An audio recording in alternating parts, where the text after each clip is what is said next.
Hello, this is Dr. Missick, and in one of my previous videos I recently uploaded, I was talking about how that Saudi Arabia has been financing these School of Islamic Studies in Yale and Princeton and Harvard and Oxford, spending probably hundreds of millions of dollars to encourage the study of Islam in Western academia. And as a result, we have these scholars that are coming out of this, such as Yasir Qadhi, who are now talking about holes in the narrative, holes in the Islamic narrative, which are causing Muslims to lose faith and are actually crumbling the very foundations of Islam. So Yasir Qadhi, we're going to watch his video explanation of this. He discusses things that shook his faith when he's studying, when Islam is subjected to historical, archaeological, and scientific scrutiny. All of a sudden we see these holes in the narrative when you study Islam in an academic setting. And this caused a crisis of faith for Yasir Qadhi, and he's been vocal about this recently, and this has actually shook the entire Islamic world. So what I'm going to do in this short video is talk about briefly what these holes in the narrative, the traditional Islamic narrative that Yasir Qadhi is talking about, that caused him to question his faith and are causing thousands or perhaps eventually millions of Muslims to leave the Islamic religion. So first off, let's look at what Yasir Qadhi had to say.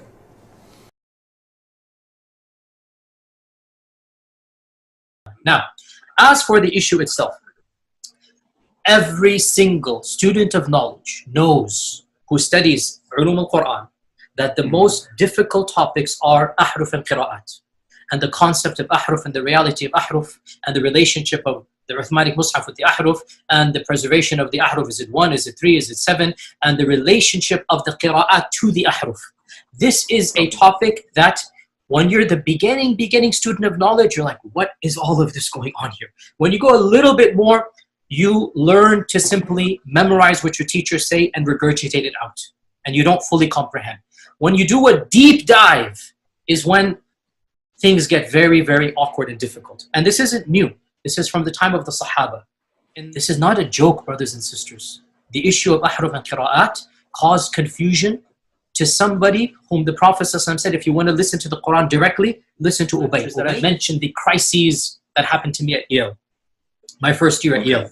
It wasn't a crisis of faith, by the way, so I was very clear about this. People misinterpret it. It was a crisis of my understanding of knowledge. It was a crisis of what my teachers taught me. Alhamdulillah, alhamdulillah, as somebody who memorized the Quran as a teenager, alhamdulillah, in my entire life, I have never doubted that the Quran is divine. You cannot doubt that. And you listen to it, you recite it, you just cannot doubt that. It's never been an issue. This was the issue. That the issue of ahruf and preservation and qira'at and relationships between them, these are very, very difficult issues. And the most advanced of our scholars, they're not quite fully certain how to solve all of the unanswered questions in there. These issues should only be discussed amongst people who know what the qira'at are and who understand some of these questions that are being raised. Traditional understandings of ahruf and qira'at cannot answer some of these pressing questions that are now being poked by our people outside of, by our academics, by their academics outside of the faith tradition. You see, in a Muslim environment, there's always some respect that we have for the Quran. We should. In a Muslim environment, we'll press a little bit and then we'll say, okay, khalas, sami'na wa ata'na. And that's great, alhamdulillah. When you go to academia, they don't have that red line. And they're going to just, you know, the famous story of the emperor with no clothes. They're going to just point out, no, that doesn't make any sense. Well, that's not true, and this and that. And they'll bring issues, which I'm not going to mention explicitly, that you know are true because they're in your own books. They're not inventing anything new. And it's very clear to you and to every single very advanced student and specialist that the standard narrative has holes in it. That's what I'm going to say. The standard narrative does not answer some very pressing questions. You know, these are now well known within the Western Academy, that they're bringing forth issues. Their level of now knowledge is leaps and bounds above what it used to be, 100 years ago, And by and large, our ulama in the Eastern world are not aware, by and large, of what's going on in the Western side of things. And they're not answering those questions in a manner that it needs to be answered. And this is something all of us that are in academia fully acknowledge. We actually issues of the relationship, of the origins, of the ikhtilaf and all of this should only be discussed amongst those who are familiar with this science. It takes a while. I can't answer this question in a 20-minute interview, nor is it wise to do so, which is why I never brought this topic up myself. You will not find one lecture of mine about this issue. It should never be brought up in public. And I don't like these idiots, and they are idiots, wallahi. This is not something you discuss amongst the masses, ya akhi. It's not wise. You don't understand qira'at, let it be. It's wise. That's why I never did it. It's the Western academics. These problems are now becoming mainstream. Twitter has so many accounts of Quran experts, and they're non-Muslims, and they're just saying things. Let me ask you one question to try and make this as specific as possible. I think if I were to give you a blank mushaf, and tell you to write what is munazzal verbatim from Allah into that mushaf with no human interference, would you write something which corresponds? It's not an easy answer. It's not an easy yes or no. It is enough for the Muslim to believe that the I think Quran this should be an easy yes or no, though. Yasir Qadhi. I have to. Okay, very, very well. So, Ya Muhammad, after we get off this phone call, me and you, let's have a number of discussions. No problem. I'm very open with advanced students. But these issues should not... Look, it is Kalamullah, what is going to be written. It is Kalamullah. It is what would you write? Let's not... You're pushing me. And I'm saying it's not hikmah to... Listen, I have a condition. Like I said, everything I say is going to be factual. All right, we're going to look at two big holes. And the first hole is there's no historical evidence for the existence of Islam, surprisingly enough, until almost the year 700. So Muhammad supposedly died in the year 632. In Islam, there's no evidence from the early Islamic leaders, supposedly. And it makes us question that perhaps the earliest, this wasn't a Muslim empire. Perhaps Islam as we know it developed over the decades, or perhaps even over centuries, as it was crafted by these Arab leaders to suit their needs, especially by Caliph Maliki, who ruled from 685 to 705. So let's look at what Tom Holland is a British historian, and he made this discovery. And there's a documentary he produced where he discusses this issue about the origins, the mystery, the origins of Islam. My name's Tom Holland. I'm a historian. I write about ancient empires, so Persian, Greek, Roman empires. And now I want to write about the most influential of all the ancient empires, the empire founded by the Arabs in the 7th century, the empire that gave us Islam. I thought that it would be a relatively simple matter. It's been said that Islam was born in the full light of history. But when I began on the project, I discovered that that wasn't actually the case at all. When it comes to Islam's beginnings, there is no full light of history, only a kind of darkness. And when you start looking, everything seems up for grabs. So basically what happened is Tom Holland is a historian, and he's written on great empires in the past, Sparta and other Greek civilizations, on Rome, and he wanted to turn his hand towards the study of early Islam. So he wanted to look at contemporaneous evidence for Islam. And there isn't any. Shockingly enough, there is none until the first time we see Islam as we know it today is in a coin minted by Caliph al-Maliki in the year 695. And interestingly enough, he has a coin he minted in the year 695, looks like a very pagan coin, where he has an image of himself. And supposedly Muslims don't believe in images. So this caliph, it looks like a pagan coin where he has an image of himself minted on the coin. And then a couple of years later, we have the Shahada in Arabic on the coin. Some people say that the Apostle Paul is the real founder of Christianity. Of course, I don't believe that. But there's reasons to believe that Caliph al-Maliki is the real founder of Islam. So the interesting thing, let's go back to me as a historian. So I got a history degree. And what I learned to do as a historian is history is the study of primary sources, right? We want to get contemporary evidence.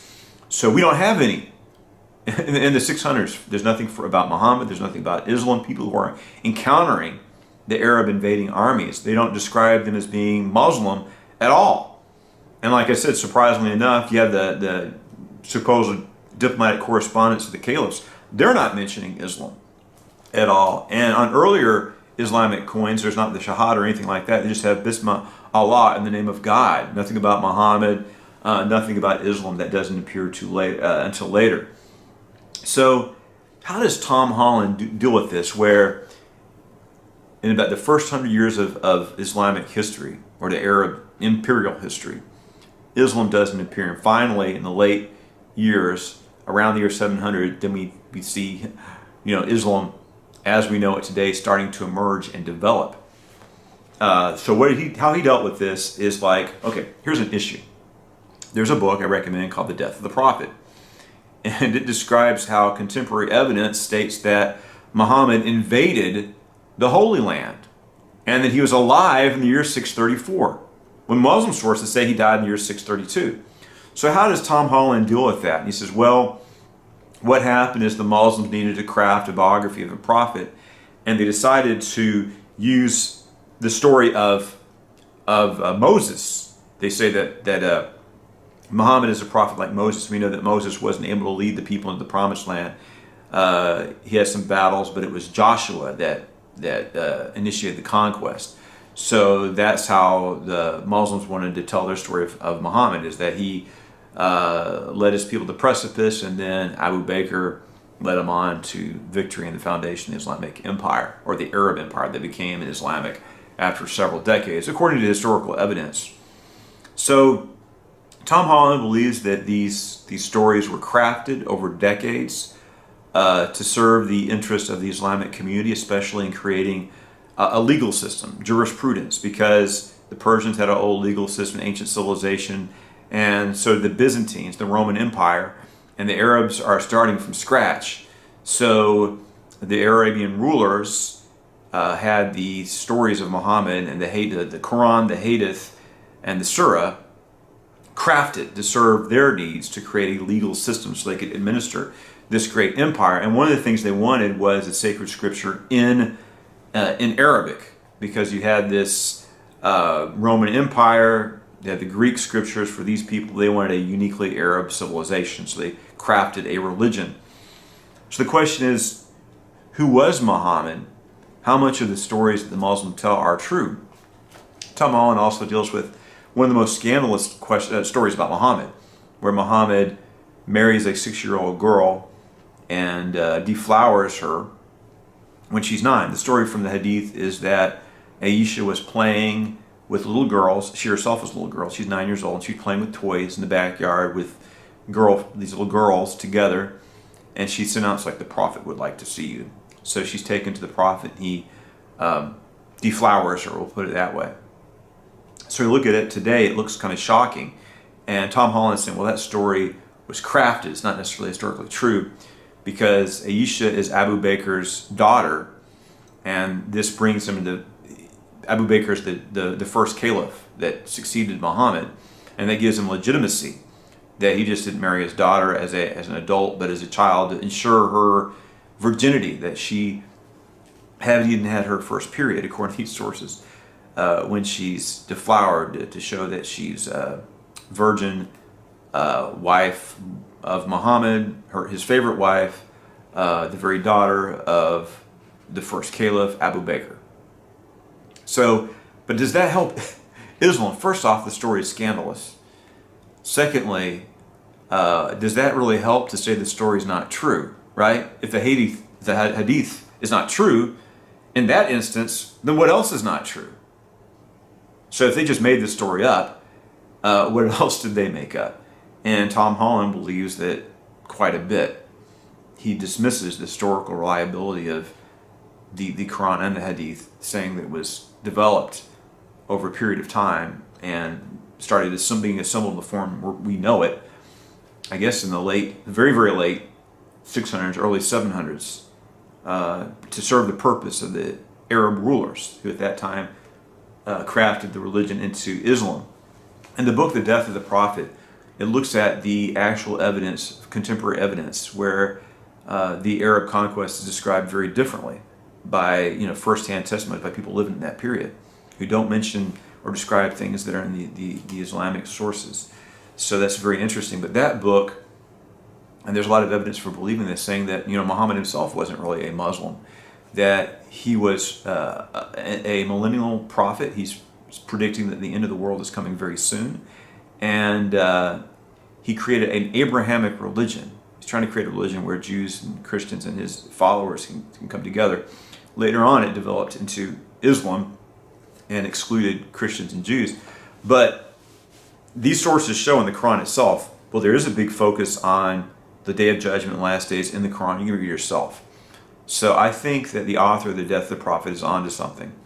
And the strong Jewish influence, it seems like marginalized people were attracted to Muhammad, the Jewish people and Gnostic Christians. And that's why what we see in the Quran is a derivative book that is derived from the Jewish Midrash and Christian apocryphal Gospels. But it could be that in the late 600, early 700s, that these scribes just borrowed from these texts to craft the Quran.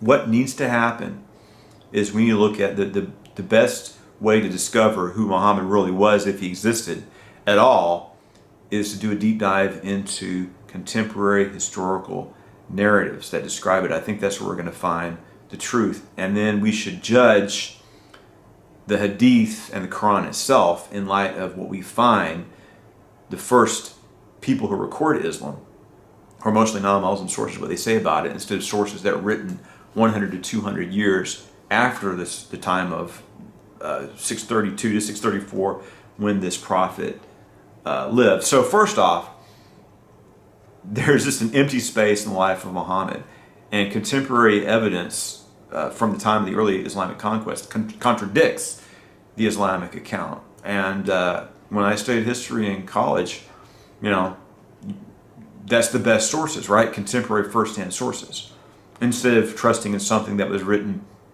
over 100 to 200 years later. So that's the problem, is there's a lack of primary sources, and the primary sources we do have say something altogether different and contradicting the traditional Islamic sources that are written much later. So how did Tom Holland deal with this? He thinks that Islam was crafted and invented several decades, almost a century after the death of whoever this prophet was. And these ancient Syriac, Aramaic sources seem to indicate that there was a prophet. We don't really know a lot about him yet. We're going to have to ask these hard questions to try to see if we can reconstruct history. But a lot of his people who were following him were not following him because they necessarily believed in the religion. They were following him to rape and pillage and to enrich themselves in raiding and attacking and going on these raids. So Muhammad went up there supposedly in the area, spreading, attacking and looting and raiding, and these Arabs accompanied him, not because they believed in his religion, but because they wanted to share in the booty. And then later on, apparently decades later, these Arab rulers started to promote this religion that they crafted. Probably might not have much resemblance to what this early Arabian prophet said, to serve the purposes of the Arab Empire. So then they started to promote, they crafted and they promoted the Islamic religion. So it's a late development, and it probably doesn't represent whatever this Arabian prophet was, who we call Muhammad, whoever the historical person this religion is based on. I mean, it's just, we need to look at history, and history is contradicting what the Hadith says. So this is something that historians haven't begun to look at until recently. And I think Tom Holland's doing a good job in that. So number one, we see that for the first 100 years, there's no evidence that Islam existed. And the first evidence we have of Islam is that coin, the gold coin by Caliph al-Malaki, where you see the Shahada for the first time. It's amazing, isn't it? You'd think there'd be more historical evidence, but the evidence seems to indicate that Islam, the story of Muhammad in the Quran, was developed or crafted by decade after decade until it came to the form we have today. So the second hole in the narrative is the Quran itself. Muslims have been taught until recently that there's only one Quran, and wherever you go around the world, all Qurans are exactly the same. Even the diacritical marks, which wouldn't have been in the original Quran, are all the same wherever you go. So Hatun Tash, she's a Turkish convert to Christianity. She's gone around the Arab world. She went to religious bookstores, and she bought 30 Qurans, and every single Quran is different from the other, and they have 90,000 variations between them. They're still counting. There's probably going to be hundreds of thousands of variations. And we have Dr. Brubaker, I think his name is. He's got a site called The Variant Quran, where he's showing, we're probably going to find hundreds of thousands of variants in the Quran soon. He's putting this channel just showing that there's all kinds of, if you look at the oldest Quran manuscripts. And beyond that, we have no Quran manuscript from the 600s. We have Bibles older than that, but no Quran. And they did find, in Yemen, they found the Sanaa Quran. What happened is Caliph Uthman, supposedly, he tried to standardize the Quran. So they had that problem back then where there's all kinds of different Qurans. So he tried to create one Quran for all Muslims. And there's debate about that. Some people didn't like his version of the Quran. And they found in a storage area in the dome of a mosque one of these Qurans that survived the destruction, and of course it has significant variations in the text. And then beyond that, we have John of Damascus, one of the early church, actually one of the later of the early church fathers, and he's one of the first people who described Islam as we know it, mostly, right? Because I think Islam is still in development at the time of John of Damascus, and he lived from 676 to 749. And he's quoting from the Quran. He's describing a book called The Camel of God, a chapter in the Quran called a surah called The Camel of God. Well, the Camel of God is mentioned in the Quran, but it's not a surah anymore. So I think that John of Damascus probably had a different Quran in front of him than what we had today. So that shows that the Quran was still evolving, and the biography of Muhammad was still evolving. One of the interesting things that John of Damascus says is that the Kaaba, and I don't know if he describes it as being in Mecca, but they have the Kaaba and they have the black stone. He says the black stone is actually an idol of Khubar, the goddess Venus, the sex goddess.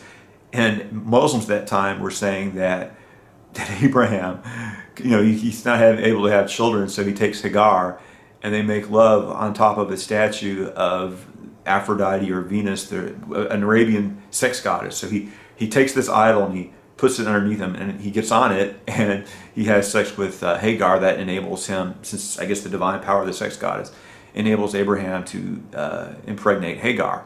So that's what Muslims were teaching and saying. That's why the black stone was important. And John Damascus says at his time, you looked at the black stone, it was an idol. It was a carved idol, a statue of the god that they would see as the equivalent to Venus, the sex goddess. So we see the Quran and life of Muhammad evolved over the decades. So what are Muslims going to do about all this information? So what happens is they take, Saudi Arabia pays for Islam to be studied in these universities, so they use the academic methods and historical scrutiny, and then we see these giant holes, and we find that Islam evolves and it's changed by rulers in the early Arab empires that were becoming Muslim. They were developing and inventing this religion. So what do Muslims do about that?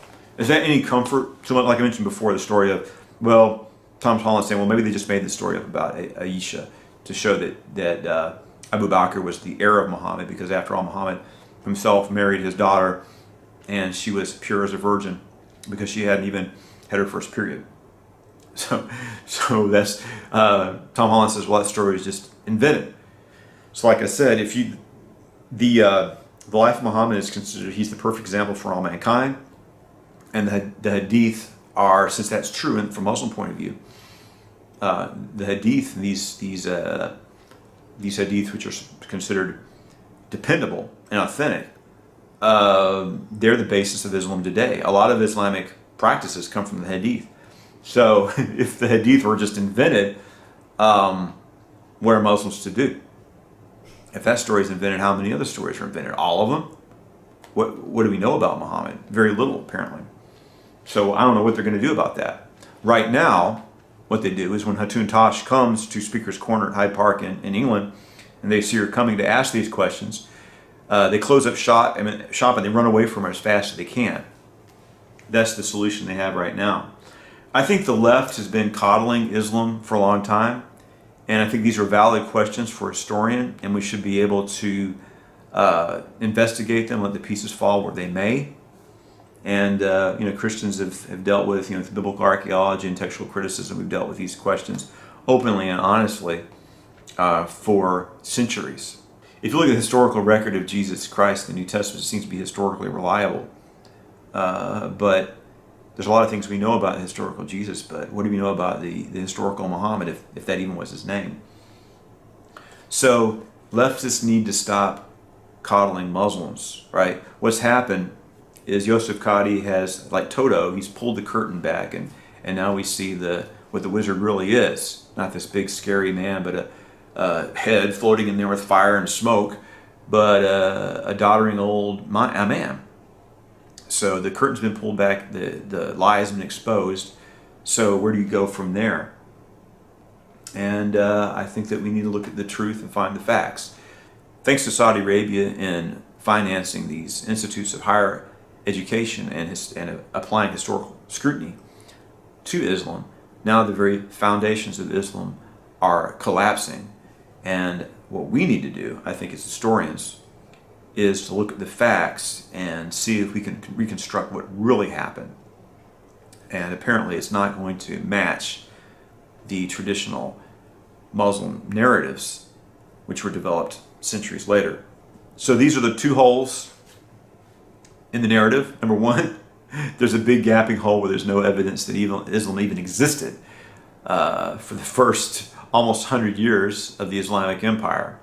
Secondly, the Quran was revised and changed again and again throughout history. And even now, there are well over 30, maybe as many as 38 different Qurans with tens of thousands of variations and alternate readings between them. So those are the facts, and they're exposing the two holes. So it's the best option? Well, to know the way, the truth, and the life, to come and place faith in Jesus Christ and escape falsehood and error and come to the truth. Because Jesus is the way, the truth, and the life, and Jesus is the expression of the love of God.